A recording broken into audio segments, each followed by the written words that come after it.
welcome to episode 2 of Ghostly Gossip, the podcast where we discuss all things paranormal and our experiences with them. So to introduce myself, my name is Derry, I'm from the UK, and I run a paranormal group called Devon and Cornwall Paranormal Investigators, or D.C.P.I. Just as a warning, the podcast may include swearing. Today we are speaking with Kieron, who runs Fusion Tarot Devon. They're an amazing group and promote a wonderfully unique mix of paranormal, spirituality and community with what they do, which is really exciting.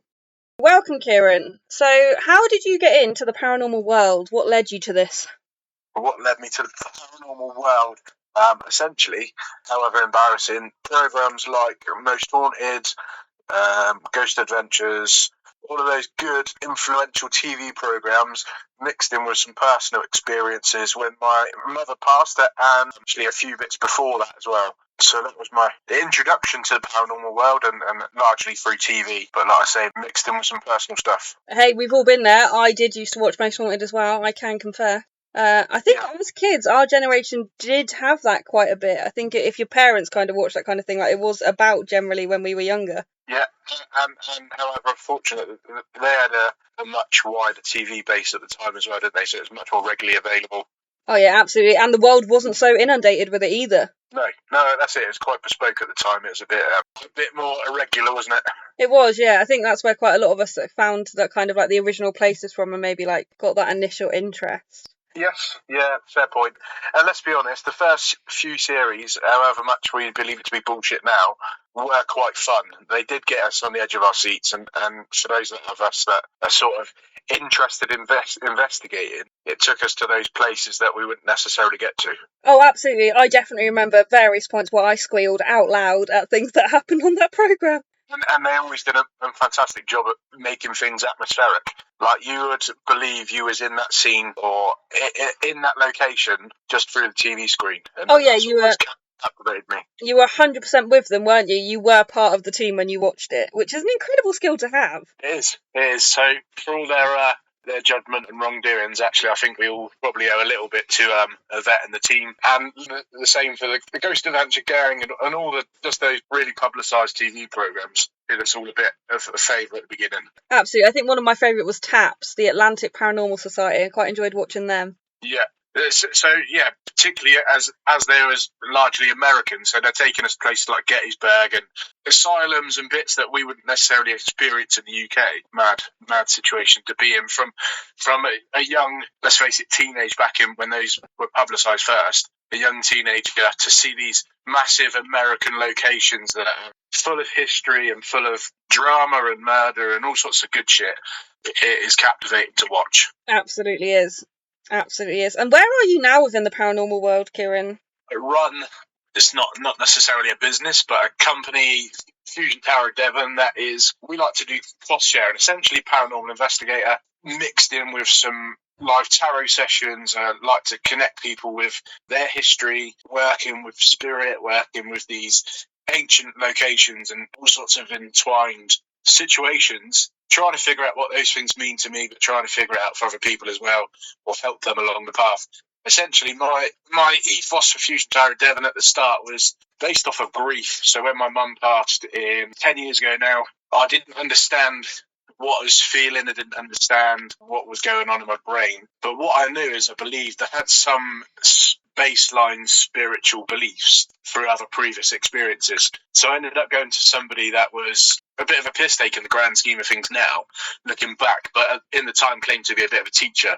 And through that, I found tarot in a class situation and sort of combined that with the love of paranormal and the love of spooky shit, essentially.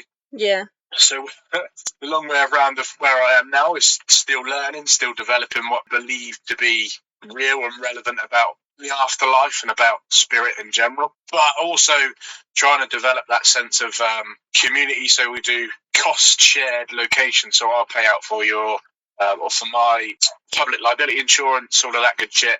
And then we cost share a location so that we can get into these places and investigate. Essentially, for those that are unsure about what's going on, for those that want to learn more, for those that may have had a paranormal experience but they can't put their finger on what it was, for those that are, financially restricted, for instance. We don't tickets for these places are generally really quite expensive. So if we can cost share, we'll share the travel where we can, and we'll just go out and experience these places. And it's becoming wild. Some of the places are massive reputations, 30 East Drive, other places like that. Some places are local with a nice reputation. There's a nice military museum that I investigate in, and it's just crazy. It's really, really nice to bring people along on the journey to try and understand other people's point of views and perspectives, but more importantly, sort of try and share this experience while we're still alive and kicking.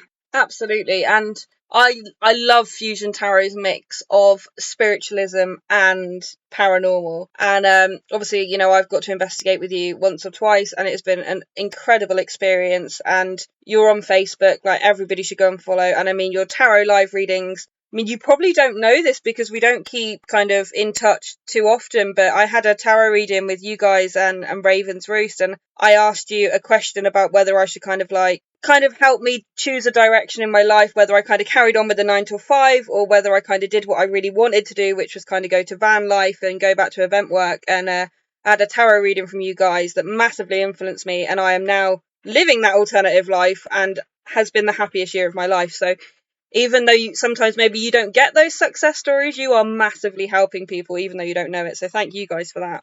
Yeah, no, that's crazy to hear in the grand scheme of things. But yeah, and I guess in a sense, in a reading sense, when we're connecting with people, we don't get that feedback, but that's the beauty of it as well.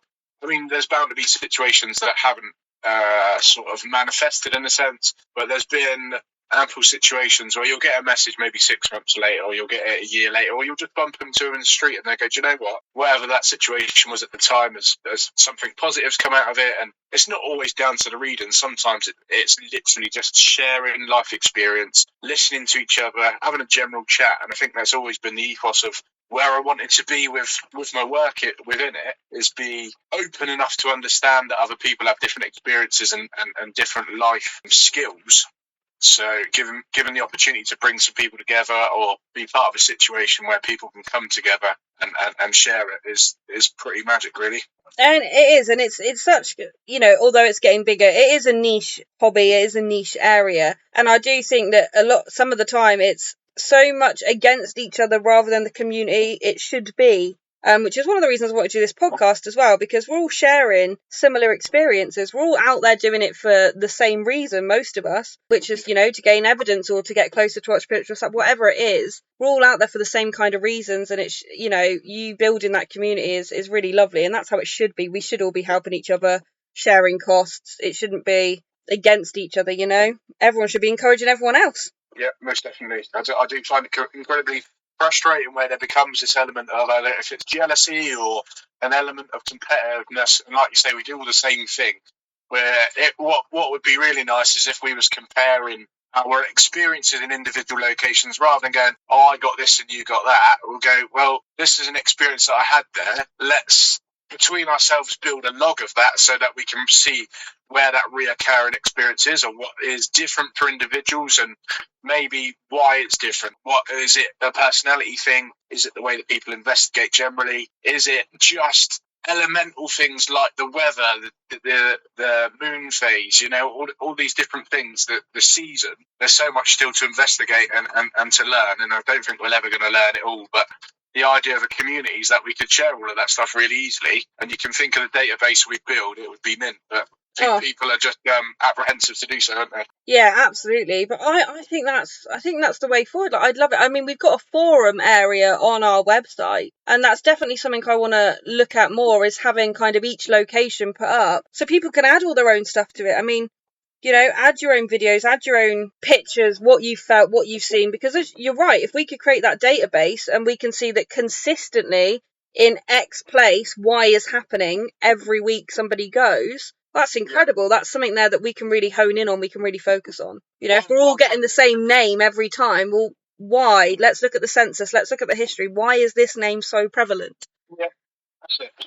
One project I'm really enjoying at the moment is the Barry Pomeroy one. I've not got anything to do with it, but they've got a pretty impressive page where people upload photos and experiences and all different sorts of things. But because it's a popular place with history and with sort of people that enjoy architecture and people that enjoy walk in, and all these loads of people got different experiences, and they all seem to be sort of uploaded to this one place, and a lot of the experiences are similar or the same. So yeah, there's definitely methods of doing it. It's just about, to be quite honest, trying to put it into a place where people are going to see it and understand it.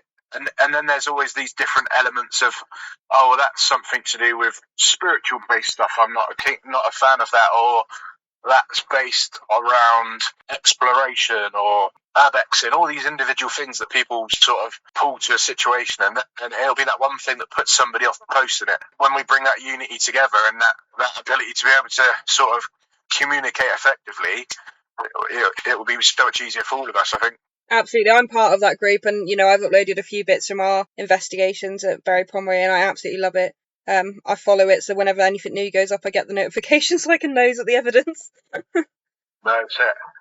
Some of the craziest photos as well, isn't it? Oh, absolutely. So this is a group on Facebook, by the way, guys, and actually I'll try and post the link under the podcast link so that if anybody wants to go and join it, they can, because even if you're not local to it, some of the photos and the evidence there is incredible, like incredible level. Yes, indeed.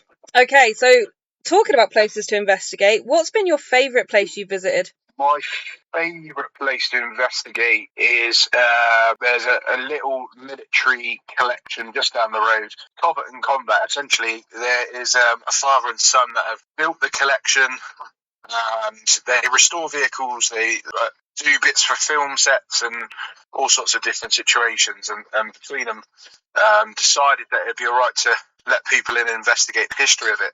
And we've had such crazy things go. I've done it 4 or 5 times, hosted the evening there, and it's so crazy. I've been to some really big name places, like I said before, really experienced minimal things, but on that location on the right night is mint. Yeah, for me it's always the little places. They get you. You don't think so, but then they get you. Yeah, definitely. And it's not always like the reputation and the ego and the what's the word I'm thinking of, the motivation behind a business that wants to be linked to paranormal isn't always the history and the spirit involved and the investigation. Sometimes it's literally, we can make a quick buck off of this because evidently something's going on, which I find frustrating. Yeah, no, I'm with you on that, absolutely. I quite like when we've done a few private investigations of like a farm up in Oakhampton, for example, and I have taken to not telling anybody where we're going until the last minute, looking at all the census records, getting all that information of who lived there, their names, everything, and putting it to the test on boards and things. Are those names coming through, even though nobody on this table could possibly know the history except me? Which I think is a really cool way of investigating, but those big names, you can't do it with them because they've been done so much and all that information is so much out there. You can't run those kind of interesting experiments, to see if it's human influencing a board or whether it's actually that person coming through. And the thing is, we subconsciously have a preconceived idea of who it is we're going to connect with, or who it is that is around that area that we're going to be communicating with, for example. So we're putting it out there that we're going to communicate with Fred this evening, and he's notorious for doing this, so this is what we've got to look out for. Yep. When there should be other things going on around you that you completely miss or don't observe because you're so intent on connecting with that one spirit that people have suggested is around. Absolutely. So, I'm completely a fan with I'd like to go in as blind as possible. I love it. Okay, so what's the scariest place you visited? Have you visited anywhere you found scary? Yeah, so everybody knows on my page and my family, I'm scared of the dark, which really doesn't help me in places. The only place I've found particularly scary, or I don't know if it's a mix of atmospheric, being a little bit sensitive to spirit, it was a little bit dark, and that was the basement area of, not the basement, sorry, the thick area of Margam Castle. Okay, yeah. Where there's suggested to be a bedroom area or areas that soldiers would have stayed. That place freaked the shit out of me. It's dark, and at the time there was renovations, so the floorboards weren't great. It's atmospheric, I don't like those situations where you feel like you've got to look over your shoulder. But at the same time, that's the part that gives me the dopamine hit that I need as an investigator. Yeah. So interestingly, I'm trying to figure out where you mean in Margam, because I've visited a few times, both on private tours of the castle because I love the history, but also on an investigation. So are you talking about like at the top of the stairs, the bedrooms that run along that second floor? Yeah, that's it. I'm going out towards the left-hand side of it, I'm pretty Yeah. sure. Yeah. Weird. No, so this is the thing. I've been to places like Ancient Ramin, which I felt was like what I really felt as though somebody had took £100 to a car boot sale and just bought a load of old shit to put in there to make it feel atmospheric. Okay. The places like 30 East Drive, where you can see that there's a motivation of money, whether the hauntings are exactly as it says at this point in time, possibly not. And then you go to these places like Margam Castle, where there's fuck all in there because there was a fire or there was whatever, and to feel atmospheric changes, to feel apprehensive about who is around you, or try to understand what it is you're feeling, for me, is mint. I love it. See, I love Margam because the only thing in Margam Castle that is original is a cot in one of those upstairs rooms. I don't know if you noticed it when you were there, but it's the only thing that wasn't sold in the auction. Nobody wanted to buy it. And the guy that takes me round, who's a volunteer there, because Margam's only run on volunteers. There's like 3 paid members of staff. I think that's it. And have a look at it if you've not had a look at it, guys that are listening, because it's an incredible place. But he'd had an experience where he was doing the lockup, and this man's got to be in his 80s. He's called Peter. He's lovely. And the cot moved across the room at him.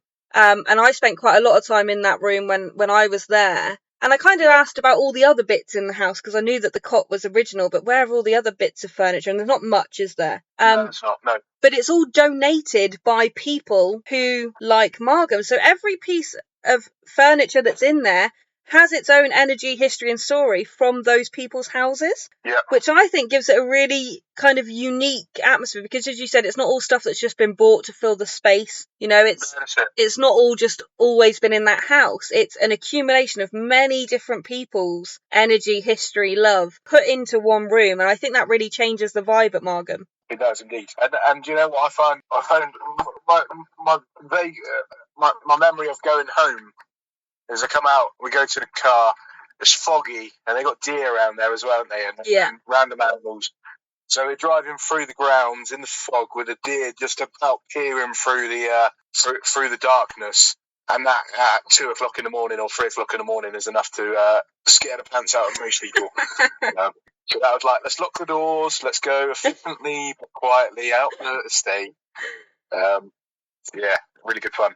It is a great place. Okay, so what is the creepiest thing that maybe has happened to you or that you've witnessed? The creepiest thing. So for some of these that don't understand me, I've definitely got some autistic and ADHD traits running through me. Not diagnosed, but fuck that. We'll address that another time.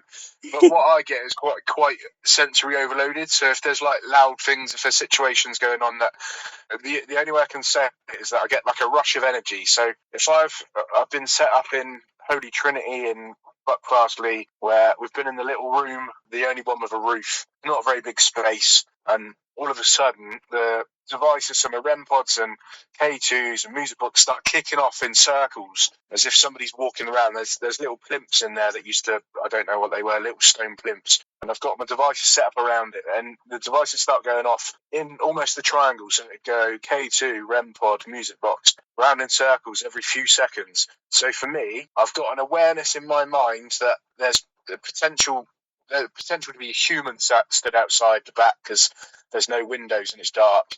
I've got the lights of my devices going off and the noise as well as that rush of energy. So for me, it's not a particularly scary place, but when I'm in that situation where I'm completely sensory overloaded by essentially the things I've put out, that to me is too much. I'm like, no, fuck that.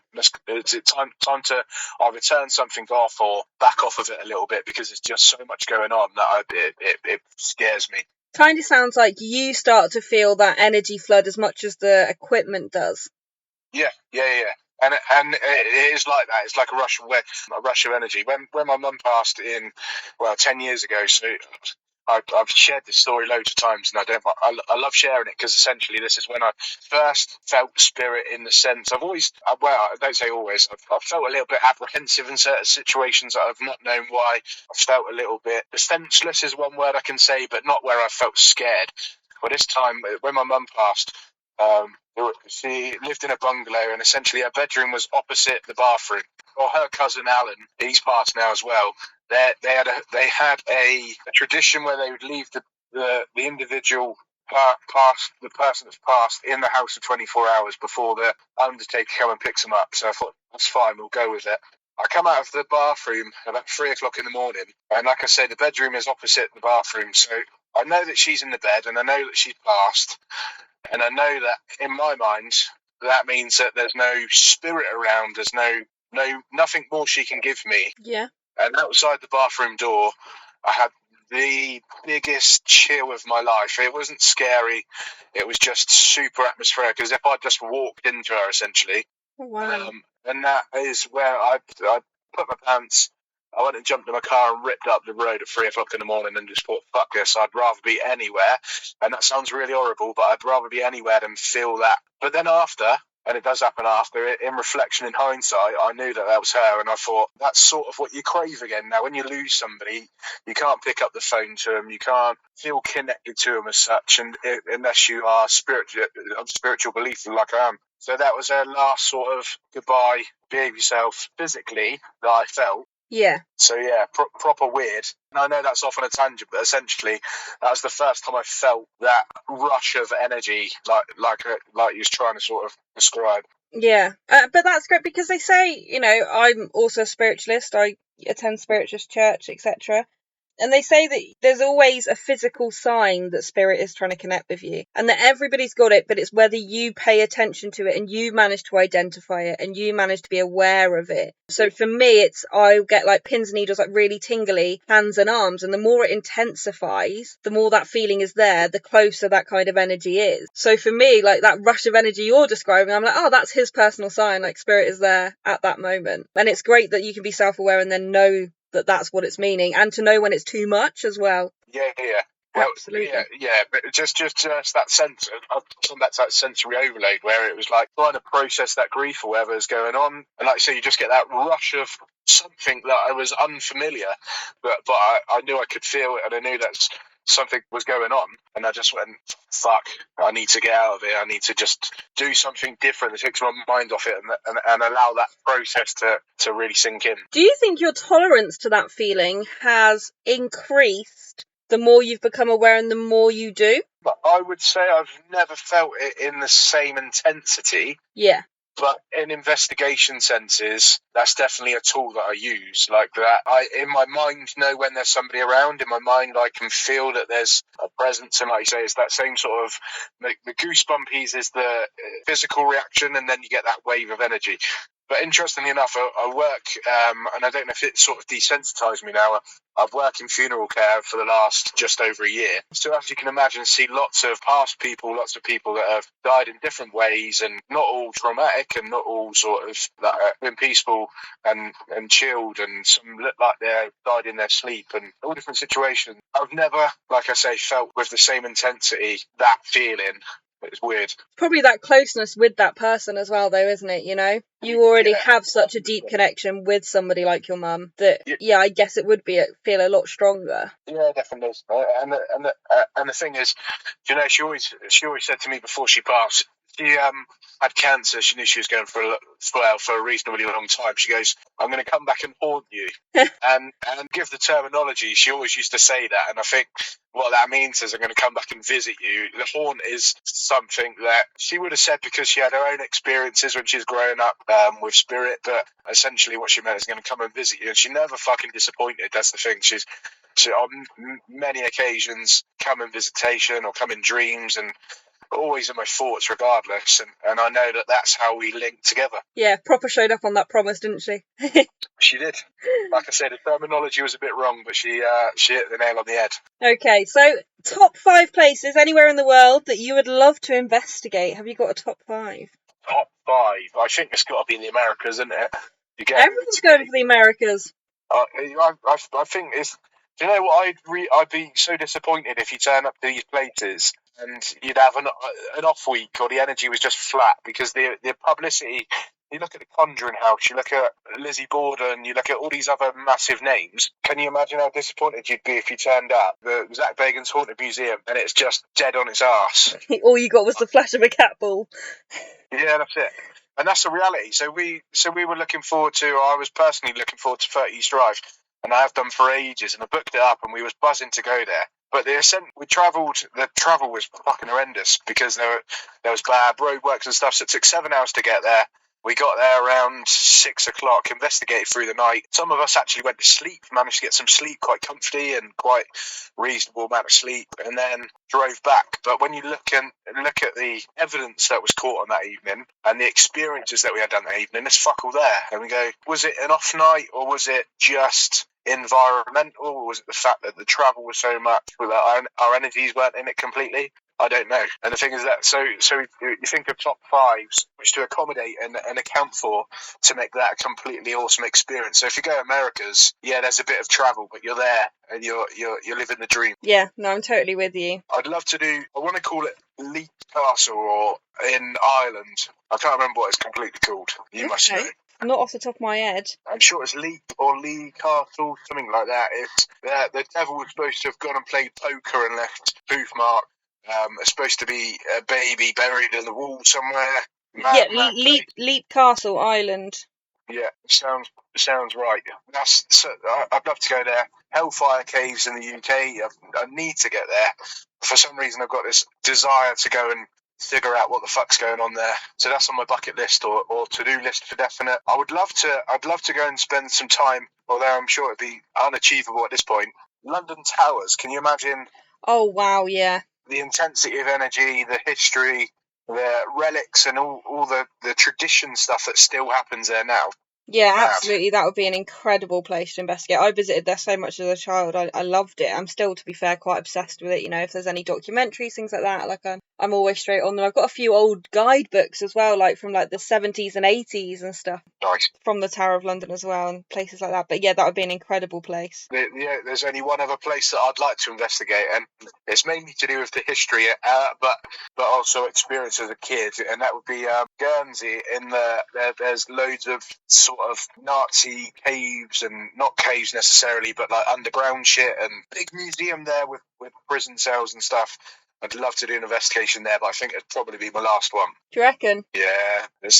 I don't like, do you know what I don't like? That side of history. I don't like, and I understand it happened, and I understand, but when it becomes darker and twisted and sort of so life-changing for so many people, I think it'd be morally wrong to go and investigate. But if somebody gave me the chance to do it, I probably would. That's fair. Well, that leads interestingly into the next question, which is anywhere you wouldn't investigate. If it's really dark, do you know what? The idea of like Drakelow tunnels scares the shit out of me. There's miles and miles of tunnels. It's dark as fuck. There's not really many exits that you can get out of. Yeah, no, not for me. And the only other one would be like woodland. We've got a woodland just down the road from me where I would love to go and investigate, but I haven't got the bollocks to go and do it. I don't like it. The idea of, things can move through the trees, they can feel disorientated, you can feel those sort of, if we believe in them, elemental spirits that come around with a slightly different intention. But the impression I get around the woods that I walk through them quite regularly is of like a sort of groundskeeper or almost spiritual security that will come and kick your ass if you're doing the wrong thing. Okay. And the idea of that scares the shit out of me. Yeah, that's fair. I get a very certain, like, for me, a lot of the time it's the walk down to Barry Pomeroy. Yeah. I hate that walk down when you've got the trees on kind of both sides. I think it's my imagination just goes insane that, there'll be things running through the trees and all sorts of creatures and God knows what else. It's definitely kind of my own brain, I think, as opposed to the energy within the woods. But I never really thought of that. But yeah, I get that. Yeah, now you've given me a new fear. Thank you so much. No, honestly, if you look at like elemental spirits, and I'm sure you've done that loads of times. Also, like in graveyard situations, there is I feel it in my body, and I feel like I've connected with these spirits, like an almost a security guard, somebody that looks after that space, somebody that checks out the motivations of people, and I'm fairly convinced can be that sort of tricky spirit, the person that likes to give the feelings, but maybe when we're using our spirit chat or Ovulus or spirit talkers, they chuck out the nasty words that nobody really wants to hear. Yeah. But actually, that's not the intention. That's going, this is my job to protect this space, and I'm going to do what I can to get you the fuck out of there if I feel like your intentions are wrong. Yeah, no, totally get that. And a lot of the time, kind of my response when things like that do come up are very pleasant, are kind of like, we don't want that, we're not here to harm anyone, kind of like almost reassuring. Yep. Yeah. Because I'm 100%. sorry, but if it was me, and I was a spirit and that was my house and people were in there, I also probably wouldn't be happy. And I think sometimes people forget that even though people have passed, in my opinion, they are still people. Yeah, 100%. I wouldn't like to be asked to be a performing, monkey every single night of the week. I wouldn't show up for that. Do you know what I mean? And yeah, that protection, you see it a lot, don't you, when people report kind of activity increasing if they're doing things like renovations, changing things in a house, getting rid of furniture. Those are all things that, people report increase activity. And it's that protected enough, isn't it? It's that's my stuff. This is my house. Yeah, that's it, 100%. And I totally get it. But going back to the woods, I remember one of the things that terrified me when I was younger. So thanks for bringing up the trauma, But it was the case of like the black-eyed children in like Cannock Chase. Yeah. Yeah, and now I'm thinking of that, so I'm going to have nightmares tonight. So that's going to be wonderful. But I definitely couldn't investigate there. I remember we did I think it must have been year 6 back in school. Did a residential school trip around Dartmoor. It must have been. So they decided to go up through this little woodland walk. It must have been a bit of a circular route, probably. I don't know. It felt like 100 miles, but it's probably just a mile and a half or 2 miles. And they go through we're walking through this woodland area, and again, there's this part freaks me out. There's like a couple of the little moorland ponies that aren't sort of, you shouldn't go near the horses because they'll probably kick you. And then we go walking through, and there's like, oh, this is this stretch of woodland. If you look over there, there's the silhouette of a bear. And it's not. It's essentially it's the way it's made up with the trees, and it's the light, and effect of the eye, essentially. Yeah. We walk further down. Oh, if you look there, there's a man hanging in the tree. And we go, right, that's scary as fuck. But yeah, no, it's just the trick of the light. And they do all these things to convince you. But in my mind, now, if I was walking down in the woods in the dark, those are the things I'd be looking for. Yeah, and it goes back to what we were saying at the beginning, isn't it? It's that influence that's already kind of happened on your brain through that previous information. Yeah, scary as fuck, mate. Like, I couldn't take a walk through Cannock Chase not thinking about the black-eyed girl story. Yeah. Because it's already been imprinted, do you know what I mean? That's in there now. That's not going anywhere. No, that's it. And again, that's why when we spoke about at the start, the preconceived idea of who it is that you're connecting with when you go to these big locations, and you're missing all the little details, because in our mind subconsciously we're looking for that black-eyed girl, or we're looking for the signs, or listening for whatever it is that is associated with that haunting. And you could have loads of things happen in the background that you're completely missing, or is being overlooked because your mind is taking you to somewhere that is irrelevant, essentially. Yeah, I agree. What is your favourite piece of equipment and why? My favourite is I've got a little REM bear that is elephant with a little temperature gauge in its belly. I just love it. I think it's a fun bit of kit. It's probably a bit childish, but I'm a bit childish.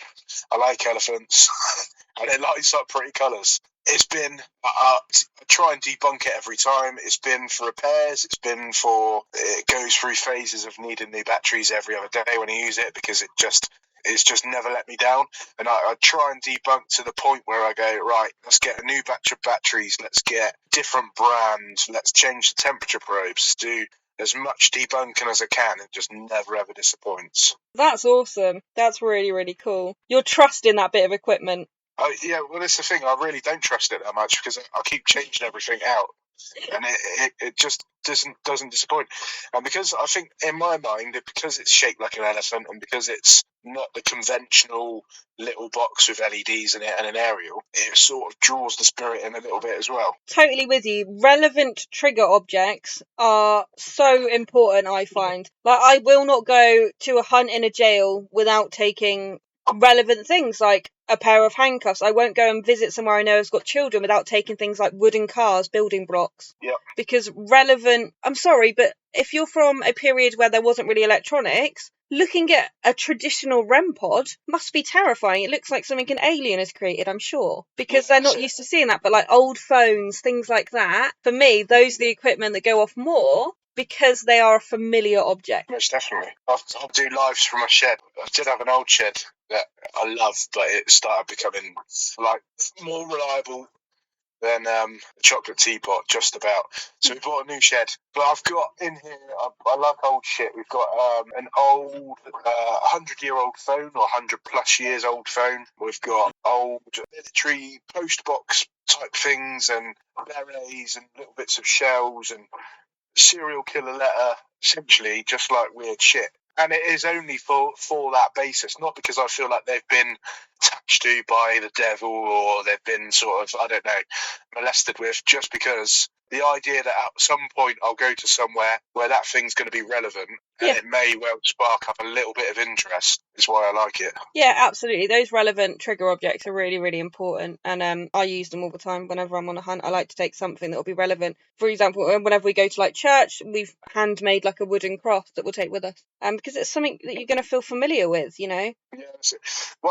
Just out of curiosity, what's your stance on investigating churches and cemeteries? Respectfully, yes. Yeah, that's where I'm at. I think if you're respectful, then that's absolutely fine. And with my experience of investigating those places, I like to bring a lot of reassurance. We've had a lot of children's voices and things like that come through. And I think, maybe it's just me because I like reassuring people. I like helping people anyway. For me, it doesn't matter whether you're living or dead. I like to be that reassurance of kind of being like, if there is somebody coming through, we've had, it's on our website, recordings of what sound like people say, like asking for mum and things like that. I like to reassure, like, you're safe here, you're safe, you're protected, nothing can hurt you. I like to give that reassurance. And I think churches are places where there is a lot of need for that with monk spirits.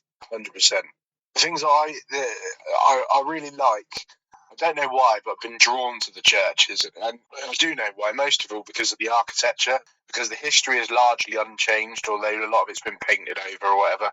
Because of the sentiment of the way they work, things just don't change. Obviously, some things get hidden up, but that's a different agenda. We're not going to go there. But yeah, things generally stay the same, generally don't change. And spirit, how many churches have you walked into that have been eerie as fuck, but they feel like safe places to be? Absolutely. Like, it doesn't matter what kind of religious building I enter. I get the same feeling that I get walking into a Catholic church as I do walking into a Spiritist church. I feel a calming effect almost immediately. Yeah. Regardless of religion that it's associated with. Yeah, because this is maybe a controversial topic, but I was at a reading, I don't know, one of these mind body spirit situations, and there's this bloke that comes over and he speaks to me, and obviously I've set up with all my tarot cards, and he comes over really apprehensively and says, "Look, I'm from the church," and I go, "Right, fair play. What are you doing here?" And he's like, "Just curious." It was in a bit of a historic setting, so maybe he'd come to see the place rather than the event, but whatever reason he was there, and he goes, I once found some tarot cards, and I go, yeah, and he goes, it was the devil, and I go, right, and what did you learn from that? What did it tell you? And he come out with some shite, and I go, fair play. And then I started asking him about his beliefs and about what the message in the Bible that he reads suggests. And he starts telling me about the message of his God or Jesus or whoever. I'm not discriminating anybody. And I said, right, so the message that these cards are giving, the ones that you suggested to be linked to different things and occult and all sorts of different stuff, the new vibration of reading the cards essentially has given the same message that your Bible has in a different format. And it's very much about growth of humanity and the respect and the love for each other and all this positive things that, yeah, the imagery is very different and the imagery is supposed to be graphic, but the message behind the cards is not about the same sort of mentality shit that it has been previously. We've evolved in that sense, so you can understand different points of view and see different outcomes, even though the imagery is completely different to what you believe. Anyway, long story short, we had a conversation for about 20 minutes, and he walked away, and I think he shook my hand and possibly even gave me a hug, and that was really unheard of and unknown for somebody that was apprehensive for a conversation in the first place. Absolutely. And that's the thing, like, I do, as you say, yeah, we might be having a controversial conversation now, but I do think at the basis, all religions are doing the same thing, which is, good morals, good ethics, loving each other, community. Like, the base is there. Yes, the way we do it, the buildings, the things they say, the words used to describe are all different. Yeah. But that base stays the same. That's it. You know? Oh, look at us being controversial, eh?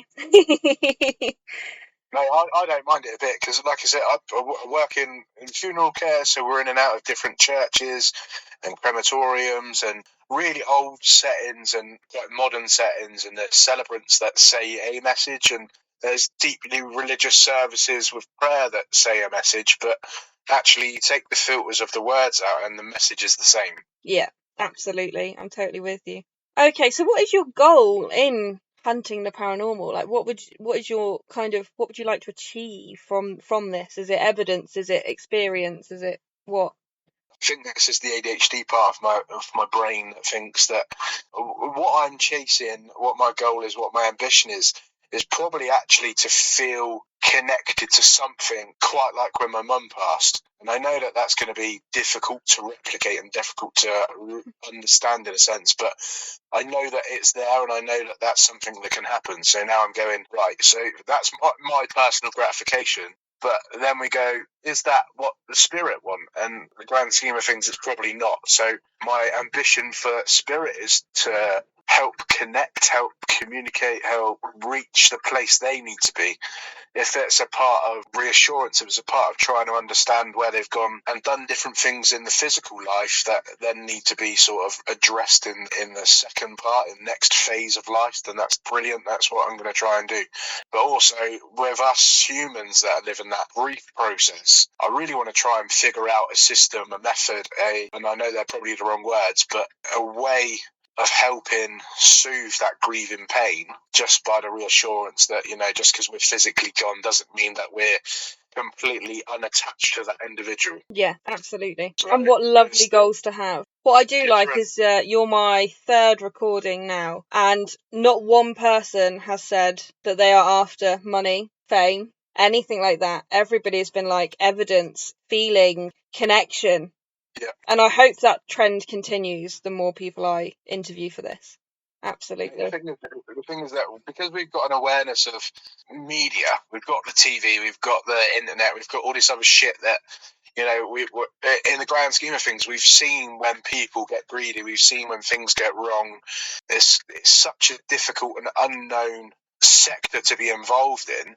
Can't allow that ego to become part of it. It's got to be pure communication. It's got to be pure intention is probably a better word. And I don't think there's space for any of those other things around what we need to be doing in this phase of where we are. And the thing is, if we believe what we believe and we go to these locations and these spirits are there for a reason, it's also important to understand that those reasons probably aren't the nicest. They're probably not the nicest to relive. It's probably not the greatest situation to be entrapped in, where these people come in and ask you the same questions in the same places and do the same thing. So we've got to try and mix it up a little bit and be really aware that, it's not just us in that investigation. These spirit that were once living that human existence in that life experience probably don't want to be there either. They probably don't want to be doing the same shit. So we've got to make it as nice as experience for them as us seeking that next hit of dopamine, I guess. Absolutely. I absolutely agree with that. 100%. Okay, so final question. Do you 100%, no doubt in your mind, believe in spirits? Yeah. Love it. I love the no hesitation I'm getting from people. 100%. I think if we was really unsure, if we was really uncertain, why the fuck would you do it? Do you know what drives me insane is that, we go and meet up with the people that we enjoy being around. We go and explore these places, these different locations, there's different places in the world. But the grand scheme of things, I don't know about you, but for about 60% of the time, I'm stood in the dark, feeling quite unattached to anything apart from the things that I take with me and the people that are around. And that's part of that experience, We're going to go and have a good time. We're going to go and probably eat some food, chat some shit. We're going to have to travel to get there. If I wasn't completely convinced that spirit were around, I just wouldn't fucking do it. Yeah. That's fair. That is a fair point. We do spend an awful lot of time in the dark and the silence, don't we? As brutal as I can say it, it's just, I don't particularly enjoy driving in the dark. I don't particularly enjoy feeling cold, or I don't don't enjoy dusty places. But if you tell me that there's history there and there's evidence that people are connecting with somebody, or there's opportunity for us to go and have a laugh, expand, and I want to bring like urbexing into this as well. I want to bring out exploration. If you think we could have a little road trip down to Boscastle and walk around Minster Church, or go to Davidstow, or we're going to have a little road trip to 30 East Drive, for the want of another place. We're going to go together. We're going to connect in those service stations. We're probably going to have a few conversations. We're going to plan that fucking route at the same time. So we need to get there. We're going to meet at this point. We're going to go to that place. We need to make sure there's fuel in the car. We've got enough food. We've got somewhere to have a poo. All of these things, that for me, again, is part of the experience of what it is that we're trying to achieve.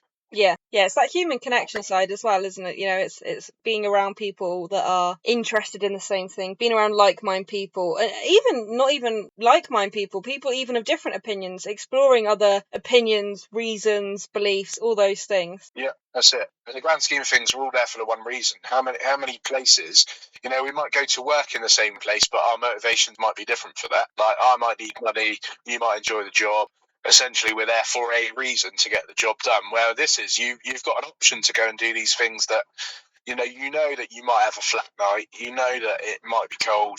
You know that there's a good chance that cat ball might flash, but you're going to debunk it as being a bit of wind that's coming through. Yeah. It's still a choice that we're making. It's something that we're choosing to do to build that community, to be around the people with some diverse sort of attitude towards what you're doing. I enjoy speaking to people that are of somewhat grumpy nature, somebody that doesn't really know what they want to feel about it.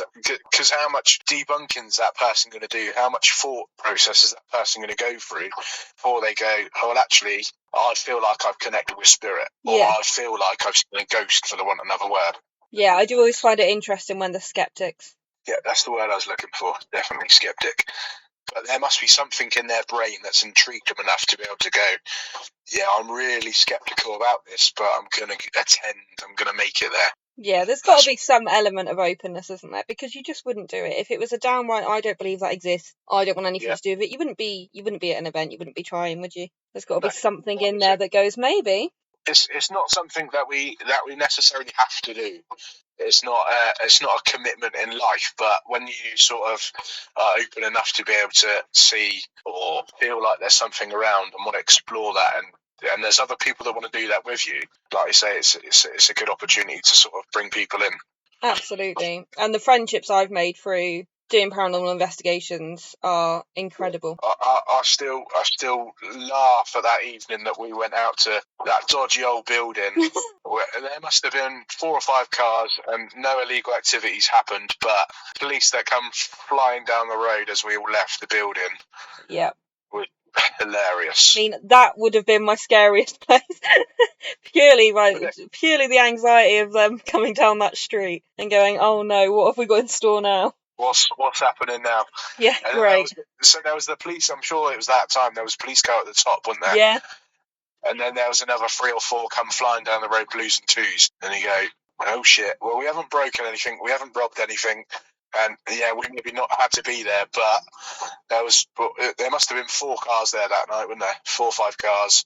Probably 10 people. Fucking cracking evening. Good fun. It was a good evening. It was terrifying, and I was very anxious for breaking rules, but it was good. It's all good. It's all good. Well, thank you very, very much for being on the podcast. Anybody listening, it's Fusion Tarot that you want to go and follow on Facebook to keep up with Kieron's antics and his awesome tarot readings as well. Hopefully you'll be on again at some point and we can chat about some other bit.